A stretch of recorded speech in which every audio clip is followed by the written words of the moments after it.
Ken, don't let it hit me. Don't you worry. You'll have to go through me first.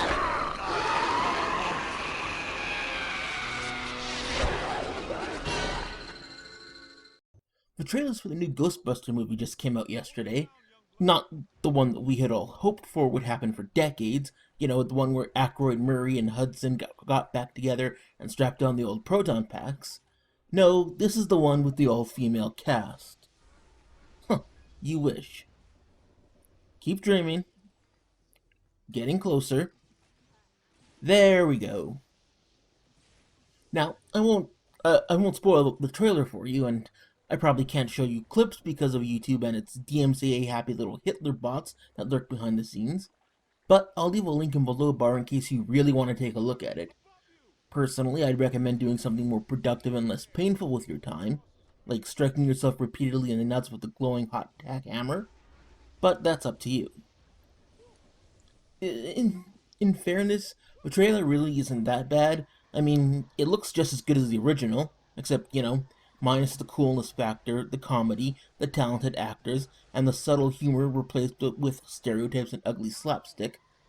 Other than that, though, it's a perfect representation of the original movie. Okay, look, let's be honest here. We all know why this movie was made. It's pandering, feminist-formed pablum designed to appeal to the average slack-jawed, social justice-sucking son of a bourgeoisie. The movie stars Melissa McCarthy as a shitty Peter Venkman, Kristen Wiig as a shitty Ray Stantz, Kate McKinnon as a shitty Egon Spengler, and Leslie Jones as a something that is completely bizarre and alien, but I think is supposed to be a shitty Winston Zedmore. Oh, and Thor as a shitty Janine with a penis and a beard, because they needed something to make the ladies get wet so that they'll have more than 6 people come to watch this tripe. So far, the like to dislike ratio is, shall we say, rather significant, and not in the movie's favor. This is not taking into account, of course, the fact that this is Sony we're talking about, and they're well known to use bots in order to boost the numbers of likes on their related videos. If the comment section is anything to go by, the actual like-dislike ratio is rather comparable to the ratio of genital herpes. And that's even with Sony rapidly trying to prune their comment section and removing any and all negative comments or feedback being received. I don't know exactly how many Oompa Loompas they paid to have them manning the delete buttons on their channel, but they must have enough to form their own chocolate factory by now. Because I have yet to see a single negative comment stay up for all that long so far, and they've been coming in like crazy almost every minute. Actually, at this point, I know several people that are just leaving negative comments now, simply to fuck with them and wear them out. One of my friends is at his 9th deletion and is about 1 away from winning the waffle iron. Just to put this into perspective for a minute, for those who are listening to this at a later date, the trailer was put up on the morning of the 3rd, my time. I am recording this at around midnight on the 4th, again, my time, and the oldest comment I can see is only an hour old. So they have spent the last day and a half non-stop deleting comments, which have been popping up at least about a dozen a minute from around 12 million viewers, which makes me wonder why they don't just call it quits and shut down the whole section, but at least I have to give them points for determination at least. It's actually fairly hilarious in a kind of sad and pitiful way how much Sony is trying to prop this up already. There are bots making comments about how good it is and how the others are just haters, and feminists ranting about how all of the people who don't like this brilliant masterpiece of cinema are just misogynists who hate women and hate diversity and want a bunch of white men running around. Which is interesting to note, as a Ghostbusters fan myself, because speaking of diversity in the Ghostbusters franchise, they already did this type of thing 15 years ago. Extreme Ghostbusters had a woman, a black guy, a Latino guy, and a guy in a wheelchair, all as the main characters.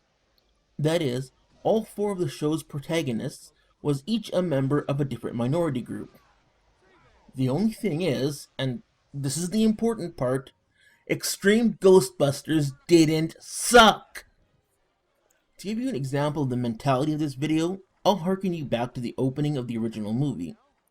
Remember the first scene in the library when the Ghostbusters are looking for the Grey Lady, and they're sneaking into the library, whispering as they note all of the weird things that have been going on, and it's tense and kind of foreboding, even as there's some grim comedy going on in the interplay between the characters. Then they finally come up to her, and she turns around and becomes a monster before they all run out screaming. Remember how masterfully shot, paced, and atmospheric that was? Yeah, in this version, they strike up a conversation with her, and she vomits ectoplasm on Kirsten, who's playing Ray. Who the fuck cares? On a different note, I think I think that this, better than anything else in the trailer, indicates one of the most principal flaws of the movie. See, what always made Ghostbusters as funny as it was is how seriously all of the Ghostbusters took everything that happened around them. That's why, for instance, the Twinkie scene is so memorably hilarious. Because Egon is absolutely deadpan serious, as though there is absolutely nothing wrong with this, while Winston, even though he knows this is nuts, is still completely serious himself. When he looks at Ramus and points to Murray and says the line, "Tell him about the Twinkie," it is the aura of seriousness over the whole scene that makes it so funny and memorable. Whoa. If this place were any more dead, we need a coroner. Egon used to be a licensed coroner. No kidding. It's just a hobby now. This is the genius of the humor that runs through every iteration of the Ghostbusters various series, movies, and games. The humor of the Ghostbusters franchise is in the seriousness which with all of the bizarrities of the series are taken. You have Peter and Winston, who are the more worldly and socially aware characters, trying to herd these two Cloud Cuckoo Lander paranormal geeks, all the while making smart-ass comments and shaking their heads. You have the aforementioned Cloud Cuckoo Lander scientists, who react to giant marshmallow men with the same types of responses that you and I would give upon walking to the corner store and seeing the candy display. It's the ways that the Ghostbusters react to all these weird events that make the whole thing funny. Without that, Ghostbusters is actually kind of grim and dark for the most part. I mean, if you really think about it. At least, as dark as you can get without people actually dying or getting maimed. But my point is that, at its heart, Ghostbusters, no matter how silly, is still part dark occult with a touch of horror. Not this movie, which is clearly mostly relying on slapstick comedy and wacky shenanigans. But this ruins the big picture. You've shattered the framework. Take Jon Stewart and The Daily Show as an example. Back when it was Jon Stewart on The Daily Show, and The Daily Show was actually good. But regardless, if you look at The Daily Show is meant to satirize professional news anchors and news shows.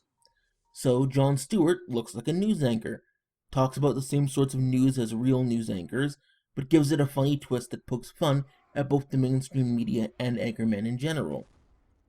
This is the frame of the show's comedy. It's why you don't see Jon Stewart running around singing, dancing, and squirting a seltzer bottle in people's faces. Now, if you wanted to do a movie about a bunch of unfunny women who run around doing wacky stuff and act like crazy 5-year-olds on a sugar rush, fine, do that. It won't be funny, but feel free to do that. But you don't do it as a Ghostbusters movie. That is not the framework. Ghostbusters is a dark occult movie that thinks it's a comedy, not a wacky, goofy ghost romp. Care to tell me why my library, museum, and parade are all going down the toilet? I keep telling you, sir, the Ghostbusters are nothing but scam artists determined to throw a negative light on you and the city, and extort you for more money. Hello, Peck. I own that suit in blue. Both of you, pipe down!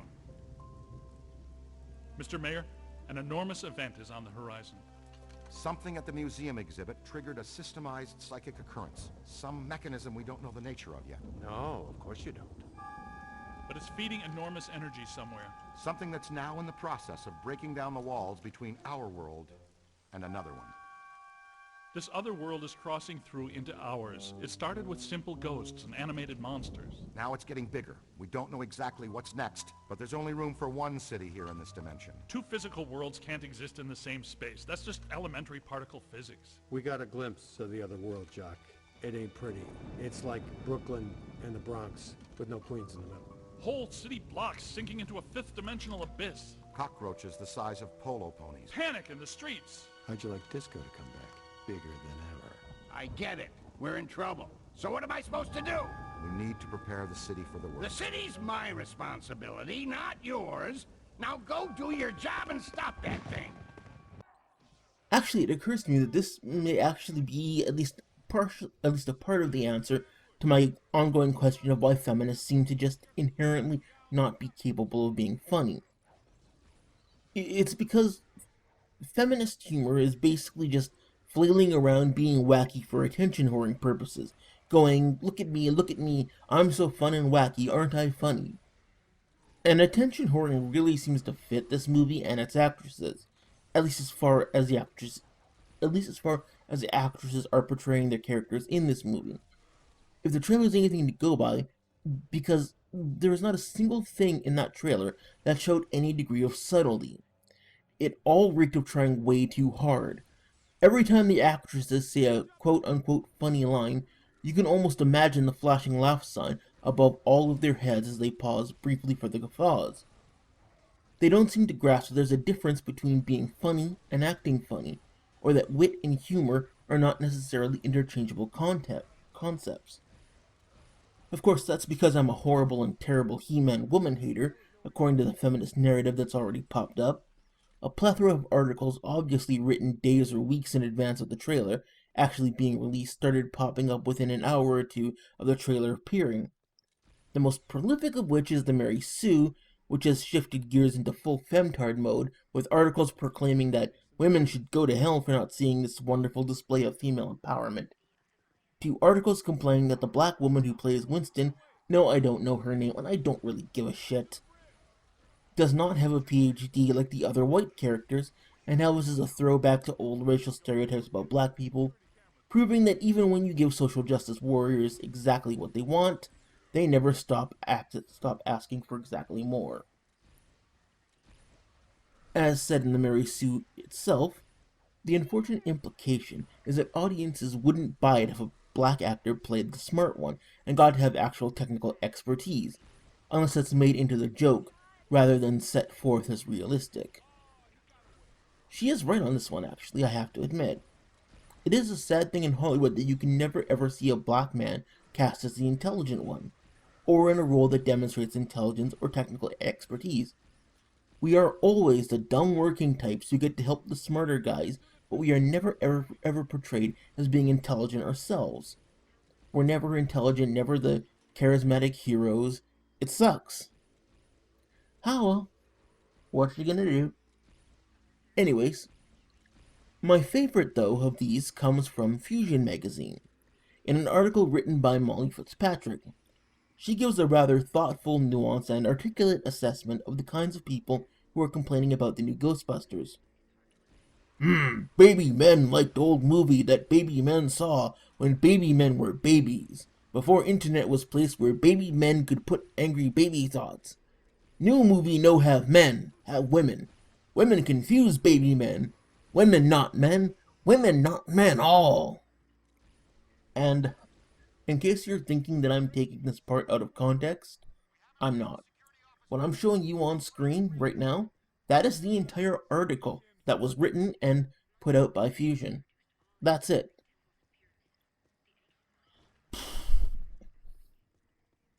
Not much else I can say, really. That's the new Ghostbusters. Another favorite aspect of my childhood fucked up the dickhole by feminists and their bizarre obsession to stick their rancid, vinegar-smelling vaginas and everything. I can only imagine what apocalyptic horror these people are going to bring out before me next. Is PC culture destroying freedom of speech? Nope. Mother of God.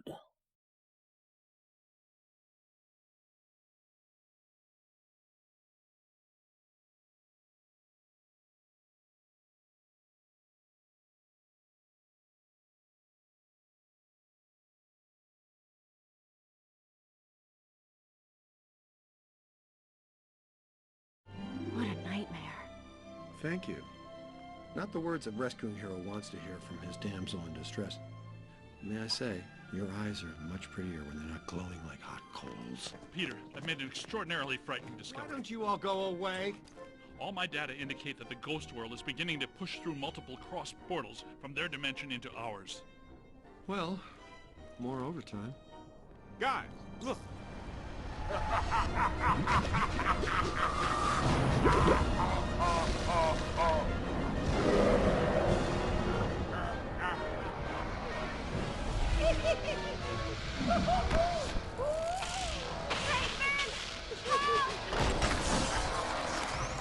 she calls my name. Block the exits! Don't let it escape with her. Hit it with slime.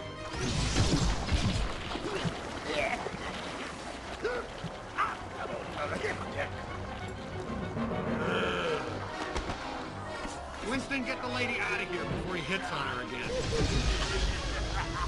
Aim for the big yellow eye.